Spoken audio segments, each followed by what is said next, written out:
Bullseye! Are we Troll live? Lord Have we made Games. it? Join the fray. All I see is a giant rock flying through the air. Troll Lord Games. Join the fray. There you go. There you go. All right, we are live. It's Ask Me Anything. I'm Steve Chenault. This is Troll Lord Games. And this is the Chit Chat afternoon. If you have any questions about anything we're doing around here, whatever. Kickstarters, backer kits, AUFSTRAG. We're going to do that at the top of the hour, right? Yeah, Codex of Planes, whatever, blah, blah, blah, blah. But yeah, now we're going to do updates. I'm going to do updates at 5 o'clock. We'll do updates on all the Kickstarters. So if you have questions for those, hold on. I'll get everyone caught up. But if your questions are more generalized about, does Chuck need to go to therapy or something? And I've got a queue, so you can drop your questions the now. answer is yes. Oh, God. How's everybody doing this afternoon? We got questions queued up, Chuck? No, we just got it. No. Hey, man. Let me turn him up a little bit, Agile. He was. I cut him down on my end because he was killing my ears, but that's all right. Steve, you're a bit low. I'll just down myself. There we go. You okay? The new follower has joined the fray. I think it was the work I did on AUFSTRAG. So we're going to have an aired section at the end of the show, but it doesn't necessarily include what I'm doing since we don't have any questions pop up. Going to let everybody know what kind of I've launched on my desk. We have made it through the wilderness, Infernum and Exaltum at the printer's Adventurer's Backpack. I think I got 2 pages to write and some backpacks to make or something. Then it's at the printers. We're through the wilderness now, which is really, really nice. And I've been working on the next expansion set for the World of Air. It's the Gelderland region. I'm tentatively calling it the Pharaoh Lands, but I don't like that land. I got it, bro. I looked it up today. The Untamed Lands. Huh? I thought about the Untamed, but because I rolled that through, but it needs to have some kind of designation that a cartographer in Avignon would give it. Okay, I was wondering about that because I was looking and I thought no one's going to call this the Pharaoh Land. No, that's just no one's going to call it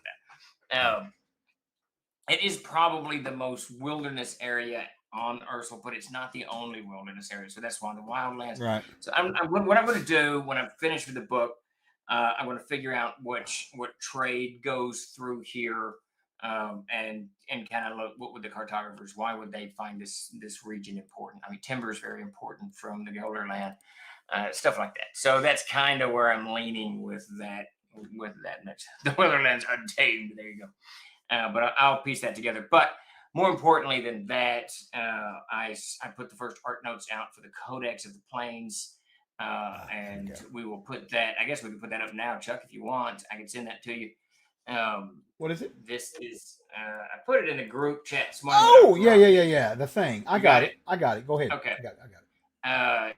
Codex of the Plains, and more importantly than all of these things is diving into AUFSTRAG. Yesterday, I gave it an awful lot of thought on what I want to do, and we're going to reach since there's no questions thrown at me. I want to throw a question at the community here. So what I'm going to do, I'm going to create a master document that's going to probably be about, when I'm done with it, 400 to 500 pages long. Now, each of this document will contain each level, all 21 levels, the areas and the trenches beneath AUFSTRAG. The big holdup on AUFSTRAG there's 2 things. One, there's roads that go from level to level, and then there's just other ways that you can connect these levels. So I've created a small template that I'm going to go in and give each level this template, and I'm going to put it here in the chat so you guys can see what will be covered in very brief, just a few sentences, so the CK can get in there and say, okay, that's what's going on here, that's what's not going on here. And I'm going to do that for each level, and very, very importantly, it's going to allow me to create all of the interconnecting passageways before I begin writing, and that way I can write.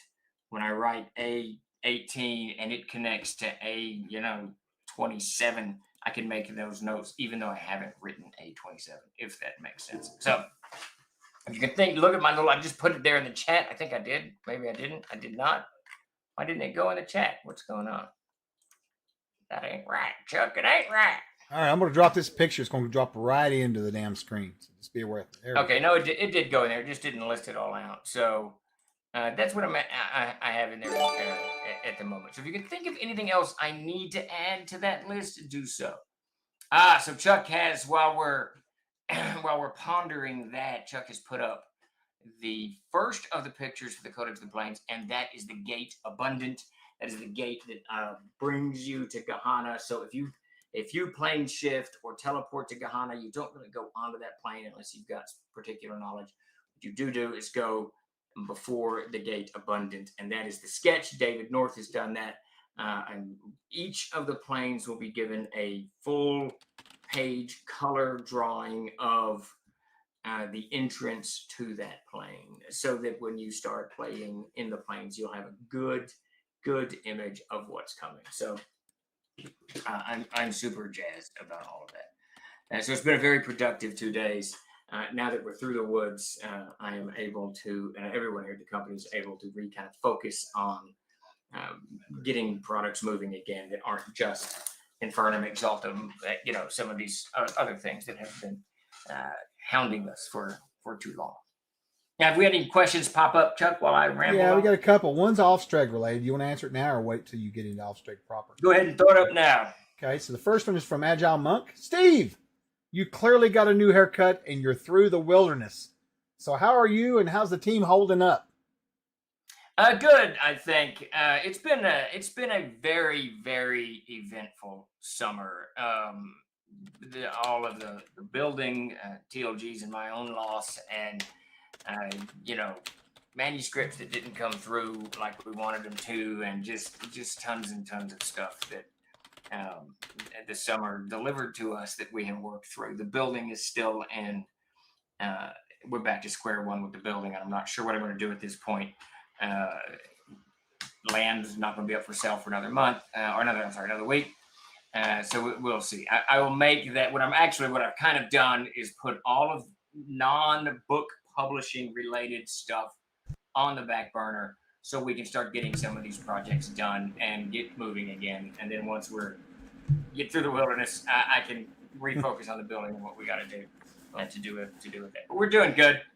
Beleaguered trolls, but it's always better to be busy than it is to not be busy. So I'm super jazzed, and things are moving forward. Jason Walton's working on the covers for Castle Zagig.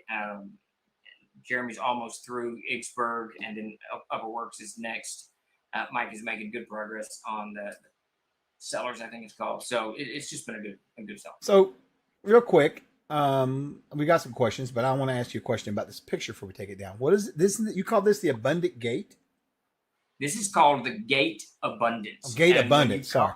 Yes, when you come to, so Gahana is walled by this. Gahana exists in this just plane of nothingness. Now, in the cosmology of air, that plane of nothingness eventually merges with the abyss and the other wretched planes. But in the cosmology, as I'm writing it, you can take this and do anything with it. So outside of that gate, abundant is an infinite amount of I think it's just sand and dust and I think it's dust actually.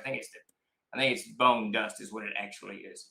And if you want to get into Gahana, there's only one formal entrance to get into Gahana, and that is the Gate Abundant. So you have to make your way through that. That puts you at the end of the Long Valley. Now, powerful clerics or magi are going to be able to, actually go to Gahana, skipping the Gate Abundant. But if you're in my game and you're running a plane shift and you plane shift to Gahana and you've never been there before, you're going to have to navigate the Gate Abundant to get through. And that's the first sketch that David North has done. And when he's done, I think we're going to have at least 20 honor planes. Does that sound right? Something like that. So it'll be a whole lot of these things. I'm going to have him do one picture of each gate. Some planes have a couple of gates. I'll pick one. And so that you guys all of us have great visual reference when we go to that plane. And it's funny how much plane travel is actually in these role-playing games. Yeah, it's it's a good way to escape into a completely different environment from your standards, Yeah, you know what I mean? Monsters, Even in my home game, for a little while, I think I told you they went through a portal in the Darkenfold, and it wasn't anything other than some mist, and they came out in a wasteland with dudes on fucking motorcycles chasing them. You know what I mean? Yeah. And then they managed to get back through. Actually, they never managed to get back to the material plane. I don't know I don't know where they are. They're lost somewhere now. I don't even know. It's like I said, it gives you a whole new stomping ground to run your adventures in. Yeah, yeah. And if the way I'm putting the planes book together works, you'll be able to like go from plane to plane and quickly jump into this plane without having to read 10 pages of crap before you. Yeah, there needs to be like a little primer for each one or something, like a quick. There'll be a table at the beginning of each that gives you every pertinent thing you need to know. A TLDR, if you would, right? Too long, didn't read, right? That's what. Yes, yeah, you exactly, know what I mean? yes. For those folks that Story don't Bible. want to, right? Exactly. Oh yeah. Let's see. Let's see. Question from KevCon: did Unclar create cannons, muskets, and grenades? There is mention of them being created at AUFSTRAG. What's the story behind that? I'd like to know too. It's actually dwarves that did that. So when Unclar conquers the world, let's see, there's only 3 dwarven kingdoms left at that point, and one is closed. The other one is open. Is at Grunlich Hole is at open war with Unclar, and the Brass Halls Nordradcom closes their doors. The other one is lost too. Well, Hol is lost. So when Dolgon's people, his grandfather, I think, attack Unclar and they wage war on him, they're utterly defeated. Grunlich Hole is sacked by not the lower levels, but most of Grunlich Hole is sacked by Unclar and his minions, and a huge number of dwarves are carted off into slavery in AUFSTRAG itself, and some of the dwarves adapt to the situation and they begin making stuff for Unclar, and they work fairly, I don't want to say loyally, but without, not trying to overthrow or, Right. whatever. They're working now. They got a job. So, so they're doing it. And those are the dwarves who actually make very rudimentary cannon and dwarves using what the denizens of hell, the denizens of AUFSTRAG have, and their own skills and whatnot. But in air, you think of them like the 15th century, or I guess 16th century cannon and muskets. So rudimentary. Yeah. And they blow up a lot. Because who doesn't want to put pirates in their game? You got to have a little bit. Cannons are pretty cool. Yeah. They are. I've struggled with how to keep them contained or whatever, because obviously it's like any technology, it spreads, right? So right. I've just basically left out the Chinese in my world, and we're fine. We'll be fine. There will be no spreading of any. And it improves, and so then it's I love it. I love the very rudimentary type, especially what do they call it? You had your little gunpowder plate. Is that right? You put your gunpowder on the plate. Yeah. And had to light it or something. And you shoot it, it goes off, and nothing happens, and you're fine. Right. It's one of those things. When it works, but when it doesn't, it doesn't. Right. DM sent there's not wrong pirate ships without cannons. Putting ballista at each other and catapults. It's just not. It's not. I mean, they did that shit. But can you imagine back in the day trying to run siege engines on a? Yeah, I know, right? Just the weight shift, man, would be insane. Yeah, you'd have to have like tons of like extra weight to hang off the edge to balance for the. Oh wow, I can only imagine. Let's see, King Kothar. Go ahead. That's what King Kothar asked. What do you reckon would be the worst animal to get afflicted with vampirism? Man, the worst animal to get afflicted with vampirism. A snake comes to mind immediately. Dogs, because I can't stand to see a dog like that. Oh no, that's interesting. That's not a very good answer, though. I think rats. No, dogs is actually interesting because people don't want to kill them, right? I mean, there's That's what I was thinking. No one wants to hurt the little. They don't want to. I mean, I'll throw a cat. I'm going to go with yaks on that. Yaks are my favorite animal, so I'm going with. Did you say yaks?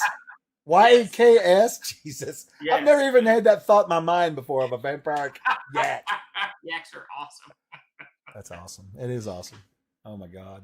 Honey, thanks for the hot train, guys. We got 7 subs and 200 bits off that. Thank you so much for that support. Thank you. We really appreciate it. Let's see. What the hell? Let's see. This is for me from Sweeper. How's the material guide coming along? Stellar. It's going on great. I had a ton of time today to write. It was fantastic. I didn't know what I was going to do with myself.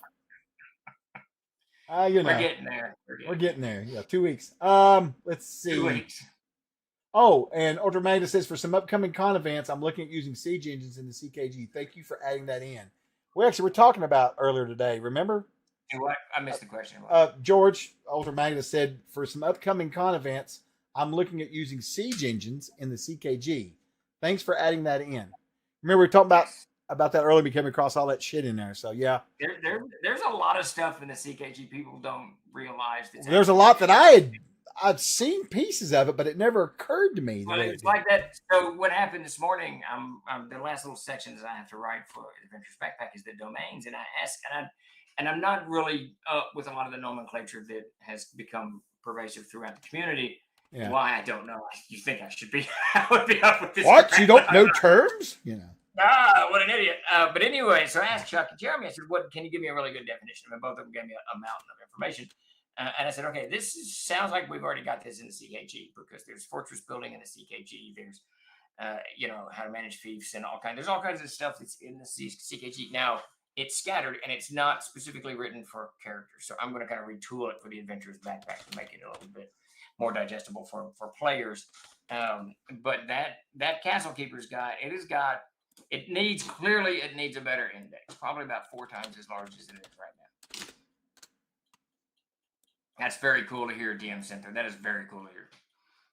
Oh, look like David North's in the chat. I just caught David North in the chat. That's his sketch up there, actually, right? Yes, that is David North's sketch, and he hit that thing beautifully. David, are you out there? That thing is fantastic. That piece is perfect. I am jazzed to see it colored out. David, everything I've seen, codex-wise, planes-wise from you that Steve showed me, I'm just stamp of approval, dude. You got it dialed in. You got it dialed in, man. It's great. An Infernum was filled with David's material. So yeah, it's absolutely fantastic. Okay, let's see. Dread Monkey Lord says, I know I caught the very tail end, but can you go back if you would, please? And please recap and update anything on the factory. He missed the details earlier. We're going to do that in about 5 minutes. I'm going to do all the okay. You're going to pile it back into that? That's fine. Yeah, we'll just pile it in, but yeah, absolutely.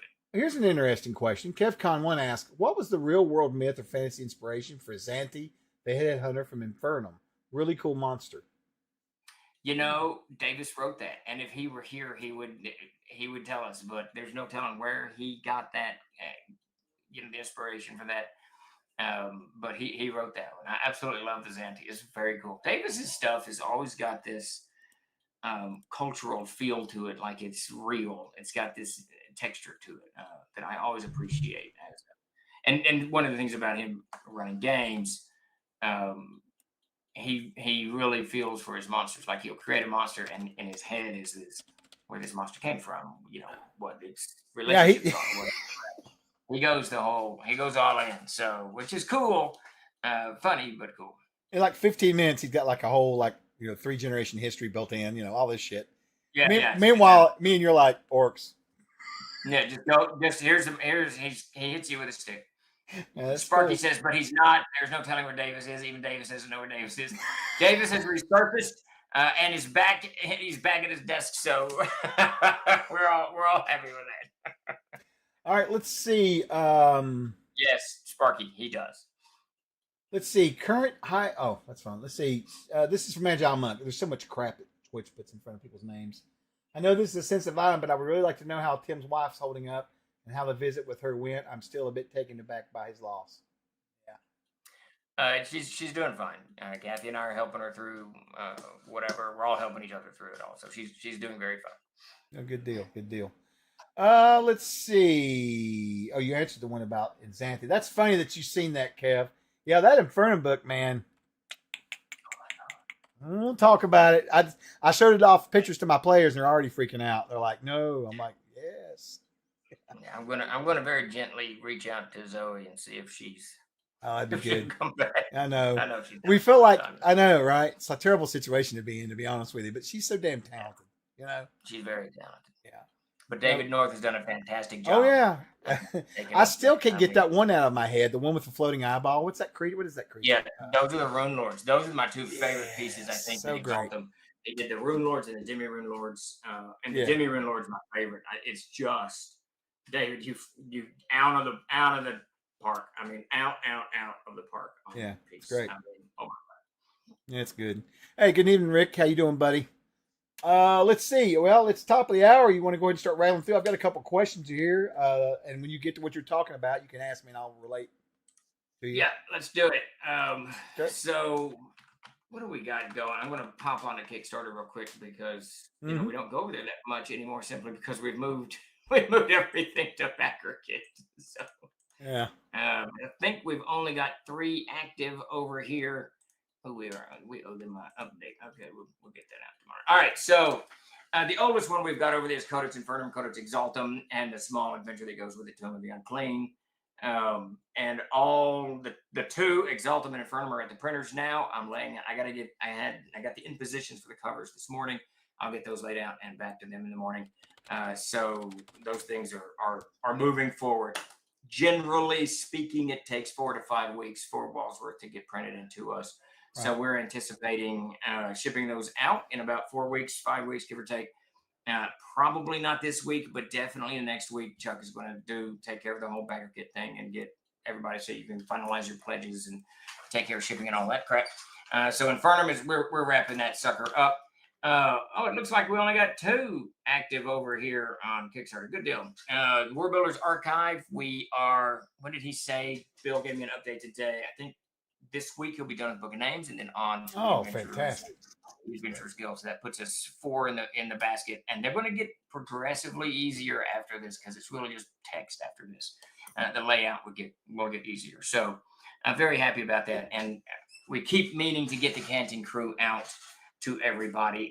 It's on my list again for this week. Sidetracks 415, and it's really just me getting sidetracked because I got to put like 3 pieces of art in there and get that to Chuck so we can get those to you. And Peter finished the art like last Wednesday, so it's done. It's really just getting me to it. So we should get the Canting Crew out PDF to you guys so you can start seeing them, and then we'll start dropping these as we kind of get to that final point with the trade. We got to make sure all the legals in there and all that crap. Is there so each manuscript I have to sit down and kind of go over. Do what, Chuck? Is there? And I know you've jumped on the Canting Crew or the WBA, but I wanted to ask you a question about the first one. Is there anything we need to do for the Wretched Plains map? Any cleanup on that? No. Now, I don't think there's a Wretched Plains map. There's a map of hell. There's 2 maps actually. Is there a Wretched Plains map? Yes, there is. Okay. Yeah. No, that's already kind of sketched out. And Peter Bradley did the. Oh, it's new. Map. I'm sorry. I read the ad copy for the other one, and then I saw. Okay, I got you. So yeah, we do. Okay. Yeah. Okay. All right. So, yeah, I was just wondering. That's done. So. And that is the only thing out there that you have to worry about now, outside of content. Okay. So. Yep. Let's see. What the hell is that? Oh, couldn't figure out why it said Reforged. Okay, so over to the other 3 we got open. These are over on the BackerKit campaign. The first one we're talking about is Castle Zaggig. Very excited about Castle Zaggig. Jeremy's about wrapped up Igsburg. Once he's wrapped up Igsburg, it goes into layout, and we start doing our finalized on the art. Jason Walton sent me over his 5 different sketches for his cover. I chose one. We're going to see how that kind of lands out. And he's going to do all 5 covers right in a row for the 3 that are in this BackerKit campaign and the 2 that will be in next March's BackerKit campaign. And then as soon as I think actually Dan, Jeremy, I don't know where we ended up with on Dan. I think we're going to send Dan upper work so he can start reforging it as well, and that'll speed that along. Mike has made good progress. He's done level 3, 3A, 4, and I think he's doing 4A now. So we're making good progress on the sellers. I'm super jazzed on that. Svetlana's working on the overall maps. I asked her to do the cover for Engineering Towns first. We put that up. I think it's on X. You can see that on X. It went somewhere. And as soon as she's done, she'll do the village of Garham first. I can't remember what the other maps are. It's the city itself, and then whatever it is, the East Mark itself. So that is all a little bit ahead of schedule. I'm very, very excited about Zaggig. We're moving forward very rapidly on that. That brings us to our next BackerKit campaign, which is the Adventurer's Backpack. Off the top of my head, the only thing missing in that thing are the 8 magical backpacks, which I'll get those written in the morning. And 2 are already done from some other source. And then I got to write the kind of 2-page distilled domain stuff because I finished the entire land as treasure. So each of the classes has a whole workup that you see in the Castle Keeper's Guide where it's got, what level you are, you can earn this much as a stipend from the guild or whatever thing that it's associated with. Some get NPCs, some get monsters, some get this, that, the other. And then I think there's a couple of tables that Chuck is working on. Should have them done by Friday. So that book will be, and it's already laid out. We are waiting for 4 pictures. So if you go to your player's handbook and you look at each of the class entries where it says like fighter and cleric and druid, you'll see a picture, a little kind of a lateral long picture that's of equipment. So we've got most of those done. We're waiting for 4 more to do, and then the art's done for the adventurer's backpack. So it is just plunging forward. A little bit behind where we wanted, but the stretch rewards, it did so much better. I kind of booked that thing for doing 30,000 on backer kit. It did 120. And we really weren't going to add anything to it, but we ended up adding a lot to it. So all that had to be written and put together, and that's kind of pushed it back from my original hope to get it to the printers by 50. Mm-hmm. That brings us fully around to the last open crowdfunding we've got, and this one's actually open to the public. It's still live that you can go back it, and this is the building. And in this campaign, it allows you to buy a brick or a tree or your name on a wall. Now, I haven't made any decisions yet, but as many of you know, there was a big problem with the permitting. There's a big problem with the building. We had to back up. They wanted us to change stuff. I said no. They've come back to the table and said you can do this, that, or the other, but it's going to cost a lot of money. And I said no. So where we are right now is TLG owns 5 acres of land in Beebe, Arkansas. I'm fixed to put that land up for sale hopefully by Monday. It's back on the market, and we're looking for a new spot to build this building, which puts the whole thing kind of in hiatus. And my plan at this point is to scale down a little bit and self-fund this thing. TLG is just going to fund this. I'm not going back to the bank. I'm not doing this again. I'm just not. So we're going to start small and end big. And that lands us what I want to do with this existing crowdfunding campaign. I may end up just suspending this campaign or canceling it entirely. Or if we find something in the next week or two, keeping it going. I just haven't decided. I'm going to kind of wait and see what happens when the land goes up for sale. Is it going to be there for a year, or is it going to sell in a few weeks? We just don't know. So we still fully intend to buy a building, to build, or buy a building, whatever we end up doing, and get some land. Now, the good news is, with all of that catastrophe behind us, the good news is the equipment that we needed to expand the print shop is here and operational. Dakota ran the first books off of it last week, and he has spent today and yesterday running books off, and they are looking phenomenal. Our production quality is going to go way up. So very excited about that. It's just that the equipment won't have a home for a few more months. So on the building, very frustrating, very disappointing, but we're trolls. We're used to this type of stuff. We'll keep bashing our head against it until we break through. Yes, Agile Monk, it is. And let me tell you, so I can't show you the cover and whatnot because I'm not sure how much I can do that. But this is a book. It just turned out. Oh yeah, look at that. Beautiful. Just all of it on What's the the page count on that? What's the page count on that, Stephen? 232 on this. Oh yeah, that's nice. That is nice. Yeah, the first of our clients, full bleed, whole thing, super jazzed. Be a little bit more jazzed if we had a home for the equipment, but we're thinking about buying a tractor trailer and just putting it in the back, and we just drive around. So Agile, if you put in an order for some books, we'll print them on the road and we'll show up at your house, push them out of your driveway. Careful. Hold on. Some of that may not be true, folks. May not be true. Yeah. Maybe. It's according to if there's a tip involved. If there's a hefty enough tip, maybe. That's right. There you go. Like $1,500 grand or something. They can't tax you if they can't catch you. I like the way you think, copyright or crypt right. I like the way you think. Well, Cynthia was saying, he said, let's see, he said, where's it at here? So that rounds up all of our crowdfunding. So we're going to do a couple more questions and then jump into AUFSTRAG. Do what? Yeah, as Cynthia said, he's almost got his book, his book he's going to get us to print, almost ready to send over to you. Like 200. I'm really good. I'm excited, and Dakota's just really, like he always does, he's just dug into the equipment to figure out what it can do. So it's always a good thing. MJ Cook 78 asks, any updates on when the Gord books will hit the store? Those haven't actually been worked into the schedule. The nice thing about Gord is going to be easy to work in the schedule. We got all of the legal clearance from the estate, and now we've gotten legal clearance. Last week we got legal clearance. Luke did a lot of work for, I didn't ask him to, but he did it anyways. workforce to make sure that we're clear to use gourd and greyhawk in the context of gourd. So that's what we're going to do. And now it's a matter of putting it in the schedule because we've got all 7 novels. It's just a layout and laying out books. It's not that difficult, and getting covers. So it's really just working gourd into the schedule. Okay. Lando Foundry. I made some headway finally yesterday. So I've got some submissions going in. Hopefully that'll all get approved by early next week, and then we can throw that shit up on the store next week. I'm going to release the Monsters and Treasures for CNC for Foundry, and we're also going to release Line in the Ropes for Foundry, which is a separate project. What? So they'll have an adventure on there too, which is kind of sweet. Let's see. Biggie Mall asks, or he says, if we are able to talk basic adventures, why did you guys make Free Fire so deadly? Dang, son. Welcome to the world of Davis and Steve's DMing. Yeah, it's tough. It is. Wolf Alone asks, which creature from the Codex Infernum would you most like to see get loose at a city council meeting in BB? It's going to be the bearded devil because if you look, I don't know if you've got a copy of it.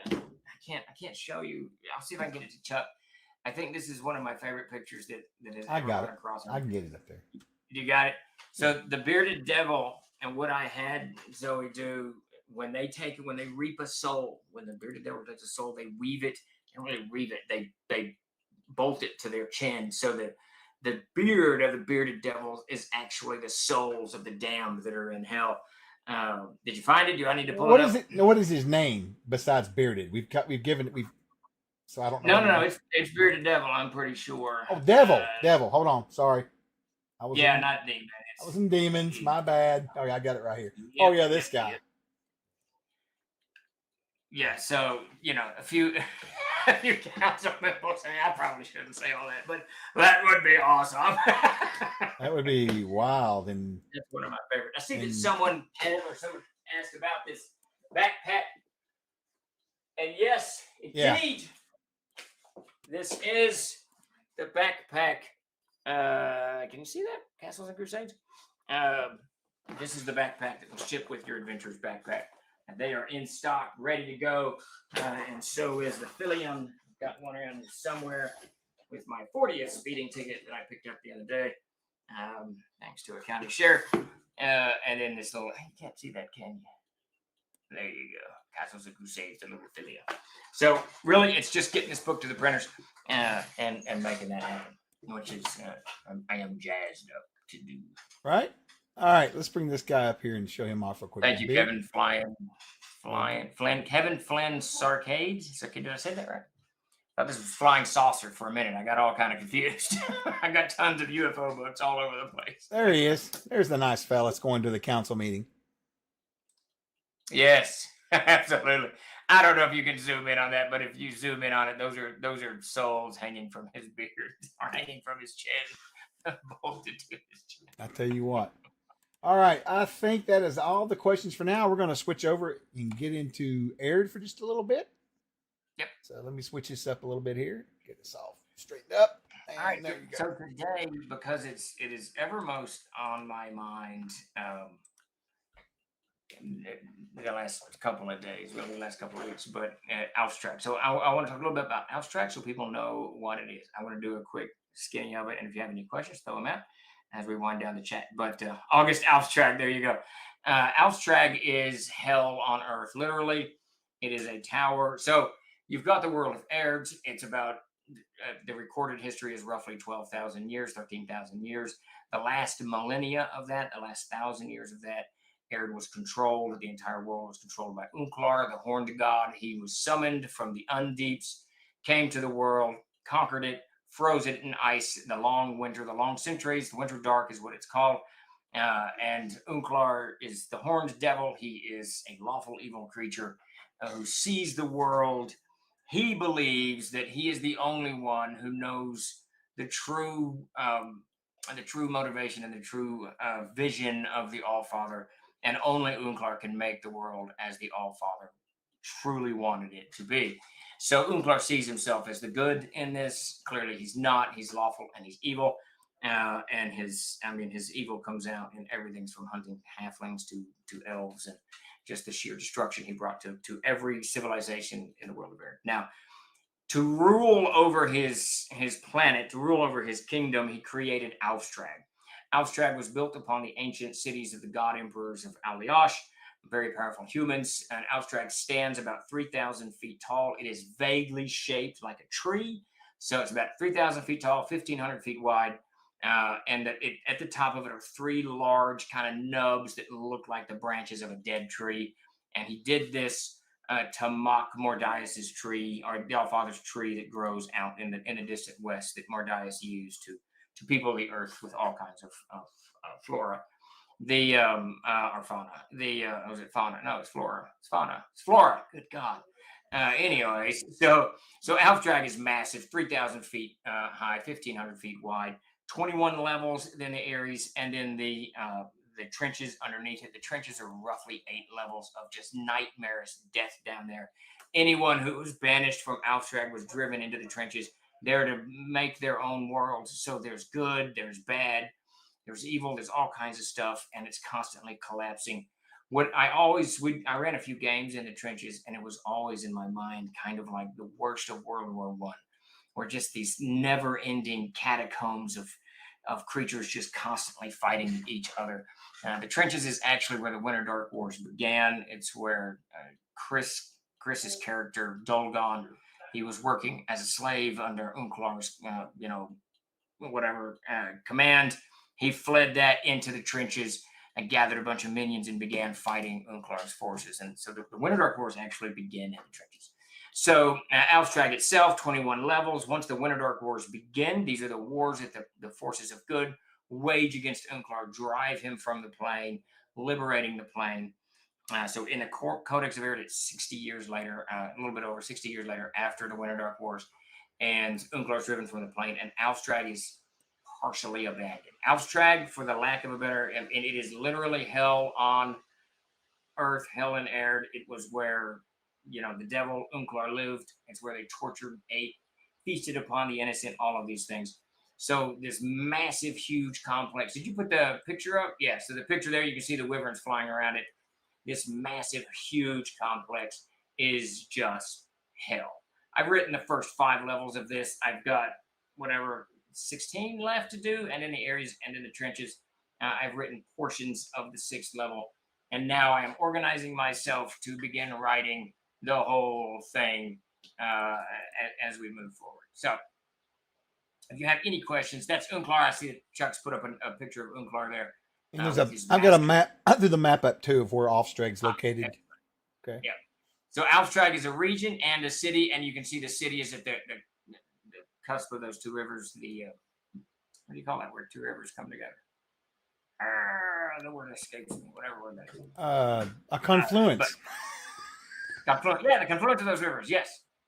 And for those of you from the Greyhawk days, you look carefully at that map, you'll see the echo of the Great Kingdom and Roxy's and the 2 rivers that flowed next to Roxy's. Yep. So AUFSTRAG is Chuck E. Cheese. Yeah. Yes. Yeah, exactly. Let's see. Did you name AUFSTRAG? This is from Agile Monk. Did you name AUFSTRAG after a German latrine of nightmares that you experienced when you were in Germany? Yeah.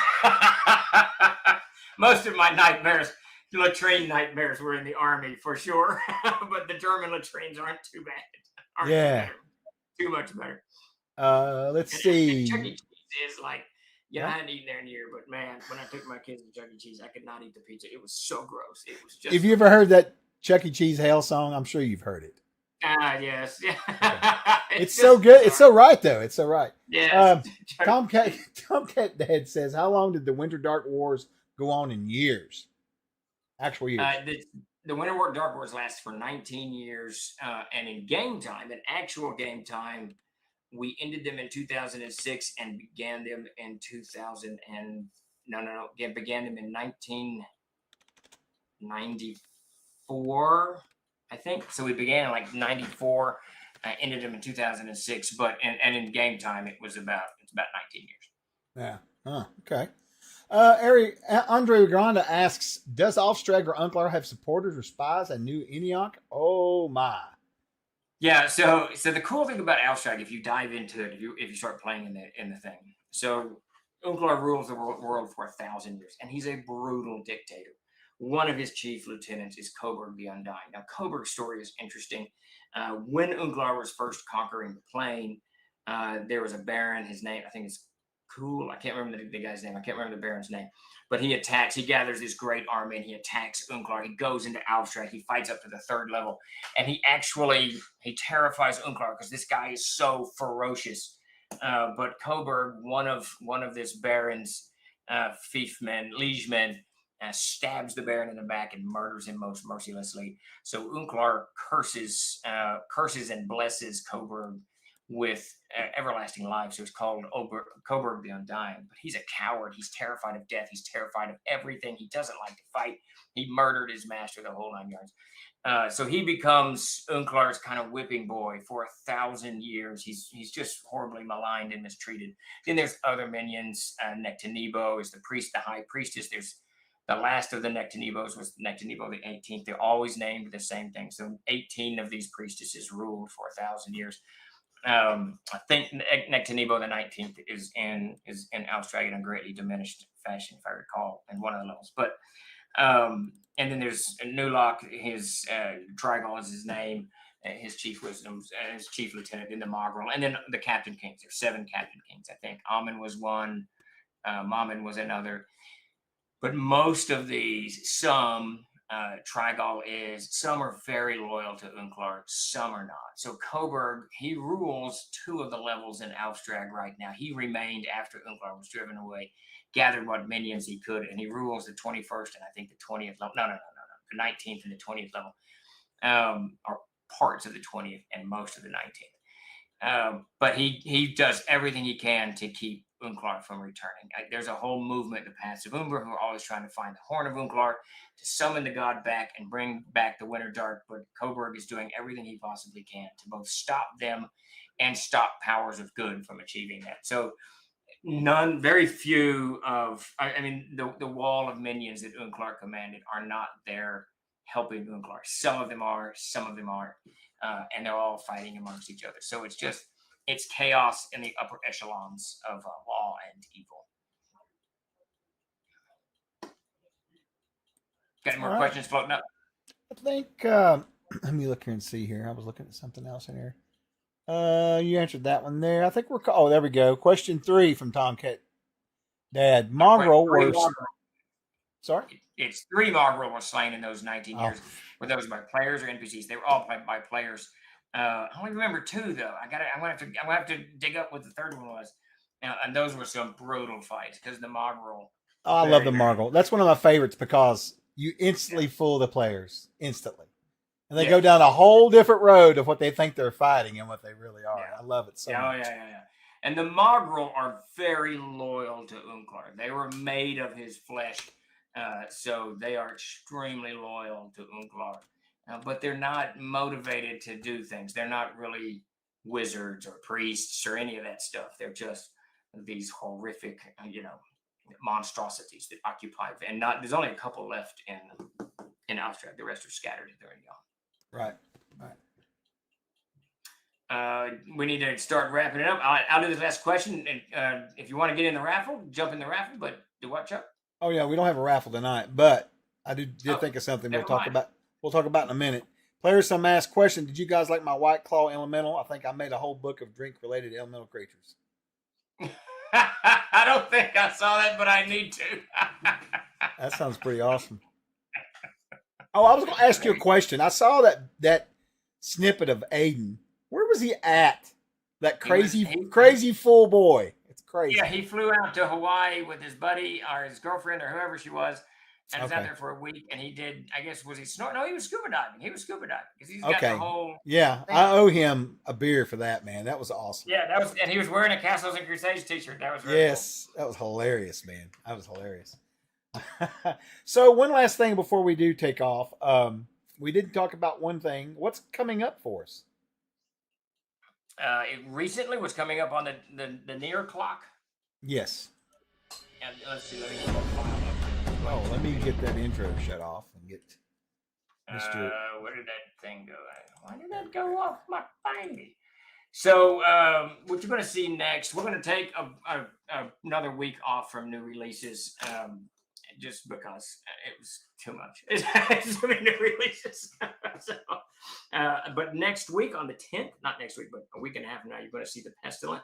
This is an adventure that Davis wrote a long time ago that we have reforged, and we're going to get it back out and into the stable. It's one of the things we're trying to do is get some of the older material back out for those of you guys want to scoop up some of it. So The Pestilent will be out. Davis is hard at working on engineering names. We hope to have that out around the 17th. Engineering names, very excited about that. I think that's one of my favorite resources I've ever used. It's right now it's only like 12 pages. We're going to double it or triple the size of it. And it just gives great naming conventions for monsters and humans and all kinds of stuff. Very easy to follow, easy to use, each one on a page. It's just good stuff. Then there's Drums in the Dark, Jeremy's adventure. We're just waiting for maps on that. That'll be rolling out. Brotherhood John. No, wait, I'm messing that up. What is the name of that? I abbreviated it. It's the St. William? Brotherhood of William St. John. Yes, there we go. Yeah. I knew it was there somewhere. Yeah. Yes, and that is for Amazing Adventures. So that'll be out the week after that. And then we've got what I'm very excited about, Engineering Towns, which is the follow-on to Engineering Village. Svetlana is in the process of doing just such a fantastic cover for that as she did before. So I'm super excited about that. And then for Halloween, we are shooting for Crusader number 29. So in the near future, we've got a good 6 new titles coming in. As well as Barzoom. So Peter will wrap up the Adventurers Backpack this weekend, and he's already given me cover concepts for the 2 books. We've kind of taken a step back. We're going to do a little bit of stuff different with Barzoom, but we are hoping by late fall, early winter, we're going to do the backer kit campaign for Barzoom. Start looking for news on that probably next week, maybe as early as this week. We just got to get a little bit more art together as we begin talking about what we're going to do. Yeah. Alan Rowe, 1970. Alan, how's it going, man? He wants to give a shout out to Tabletop Scotland weekend of September 4th. GMS will be there repping TLG. Excellent. That was awesome. Thank you, Alan, for that. And I think we were in the middle of a conversation last week. I might have dropped it, so we probably need to pick that back up. Restocks and something. I can't remember what we're talking about, Alan. I just trust you guys have got everything handled over there. And I don't think much about it. Alan's taking care of it. Agile, yes, me and Steve both looked at your covers, especially the Court of Swordium's book, and we loved them. They were beautiful art, man. Beautiful art. Yeah. About the books he was sending over to get printed. Yeah. Asher, did the M&T ever get published for Foundry? We sent it to everybody but you, ass. No. I think it'll be next week. I got everything submitted, so we'll see. DM Cinther, is there any chance of seeing a Mystical Companions reforged? Yeah, that actually comes out with the Adventurer's Backpack. It's called the Adventurer's Companion. It's already done. Yep. Is the art done for it? I'm not sure where we are on the art. I got to look at it. Basically, the way this works, because we do all of that stuff, we print those books in-house. As soon as the Adventurer's Backpack goes to the printer and we're not mucking with it anymore, we turn our attention to those smaller books that we do in-house. So that should be out when the Adventurer's Backpack does. It's going to be a very exciting year. The GFW stuff should be out. The Adventurer's Backpack, Infernum, Exaltum. The next 5 months, I think, are going to be just chock full of just craziness, which is great. We got all kinds of stuff that's not even written down we want to throw out too, like a little extra adventures here and there. We want to showcase AA and CNC and just whatever. You know? Yeah, I really want to get on AA and get my alien stuff going. Right? Me too, badly. All right, I guess with that, I'll get us out of here. Yes, Star Siege, Tainted Lands, Harvesters. There's so much stuff. Much good stuff. Good stuff. Absolutely. Let me get to my thing here. All right. Okay. Good deal, Wolf alone. All right. Well, listen, guys, we'll be back Thursday. We'll do another game Thursday, right? Yep. I'm going to be running the same Halfling game. Or not Halfling game. Peter's playing Halfling. The same Innsmead game. We're going to be in the Darkenfall. Please join us Thursday at 4:30. We'll run it for about 2.5, 3 hours. And let's see what these crazy people do. Well, we're plotting. I'm trying to decide. I think I'm going to create a chat for us that you're not in.